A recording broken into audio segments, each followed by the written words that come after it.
Good morning! Meron kami ritong condiments, pang-isa, sayote, may malunggay. Tulaan nyo kung anong luluto namin. May daon sili. At ang aming luluto ay ginisang talong. Ano to? Ang tawag dito, tinolang tahong. Pero ang tawag niya swamp no? Ay, may mga panggisa. Tinolang tahong, swamp. Ang tawag namin niya swamp. Iba tawag niya tinola. Yan, ang aming preparasyon ngayon. Sa tanghali.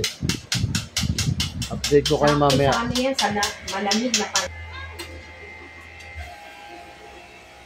Gisa na po tayo. Init na yan. Bawang at luya, sabay na.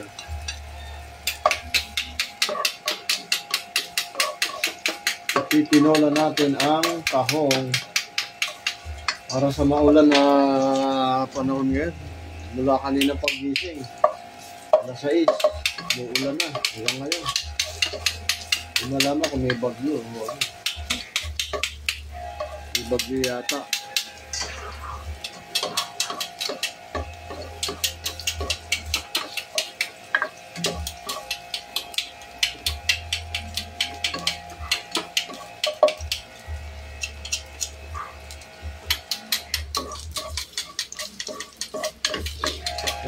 Hamina, ang bango. Aroma ng bawa.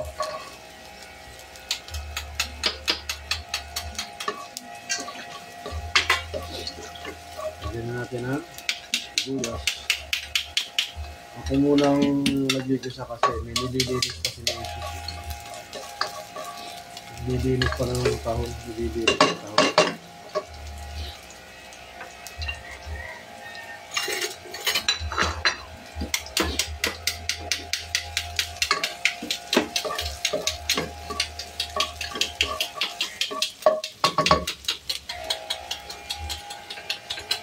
Yan, ilagyan na natin ang sabaw at naigisa na yung ano. Mamaya lalagyan natin ng gulay. Lagyan na natin paminta ang ating sabaw. Muko muna.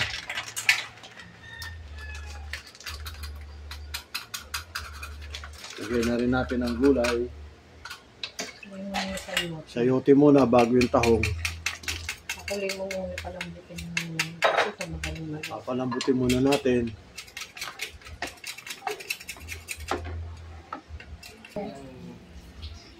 Ayan, lulong na yung tahong.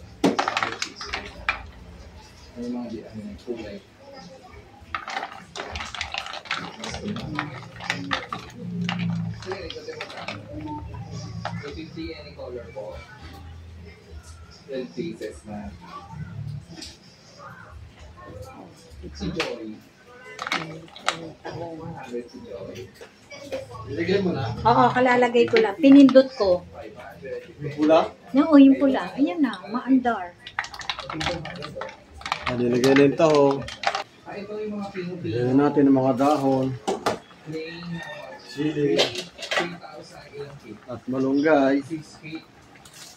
Ready na ang ating tinolang tahong. 6 feet 3.5 oh. Ganda oh. Thank you for watching. 10,000 dito. Okay. Kasi kung butterfly, may